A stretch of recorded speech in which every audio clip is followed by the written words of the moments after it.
Обеспечение квалифицированными кадрами – залог процветания Якутии. Об этом не раз говорилось на различных правительственных совещаниях, но это в теории. О том, как обстоит это все на практике, на примере Алайховского района в материале Анны Слепцовой. Нынешний год стал урожайным в кадровой системе Заполярной Алайхи. Лишь по линии Министерства образования в Алайховский улус приехали работать 11 дипломированных педагогов. 5 из них остались в школах улусного центра, остальные уехали в Наслега. Я приехала из города Якутска, закончила Северо-Восточный федеральный университет в этом году по специальности учитель иностранного языка. Но прибыла сюда, чтобы работать организатором детских объединений, так как мне интересна эта работа. Хотелось попробовать пока первый год.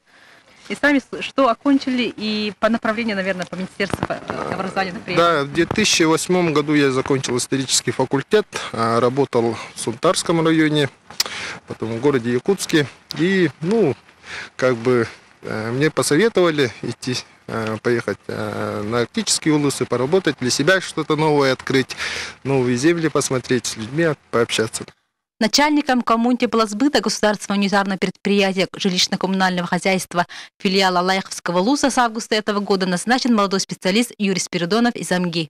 И как работаете на новом месте? Как коллектив вас встретил? Коллектив очень хороший. Меня пока все устраивает. Документы вот только что собираем, все вот это. Потихонечку работаем. И как смотрите на состояние?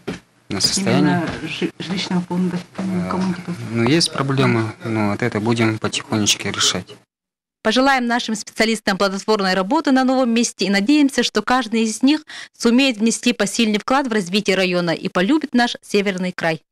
Анна Слепцова, Владимир Копырин, ВК Саха, Алайховский улус.